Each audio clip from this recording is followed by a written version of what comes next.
Now, what happened to you? Because when you came, you had horrific pain, didn't you? You had horrific pain, didn't you? Yes, I've had continual pain in my back since I carried my son, who's now 33 years old. He was lying on a nerve in my back when I was pregnant. I used to have to get pulled up off the bed. But I got used to the pain, so when John gave the altar call only a couple of months ago, he said, you can get used to pain, and that made me sit up and think, this call's for me.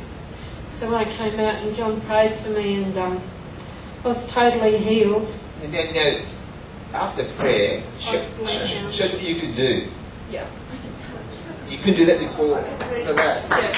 33. Yes.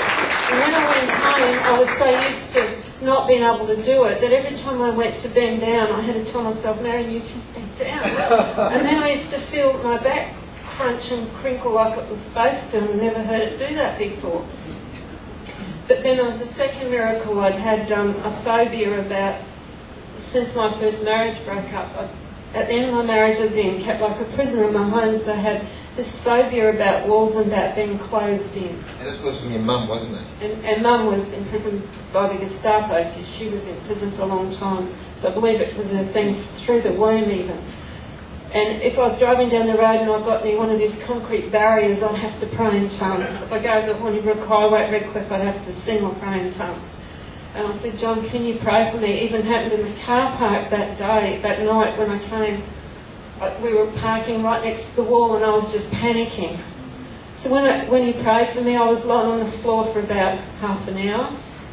And when I went back down to the car, it wasn't even worrying me when we were driving home through the city and all the bends and the concrete barriers. It wasn't worrying me at all. My husband was sort of going around the bend from it, from me doing that all the time. So it was... So how's it been since then? Great. Yeah, it's like I never had the problem. It's like I can just, It's like it was never there. It was never there, yeah. I'll give a lot of hand there.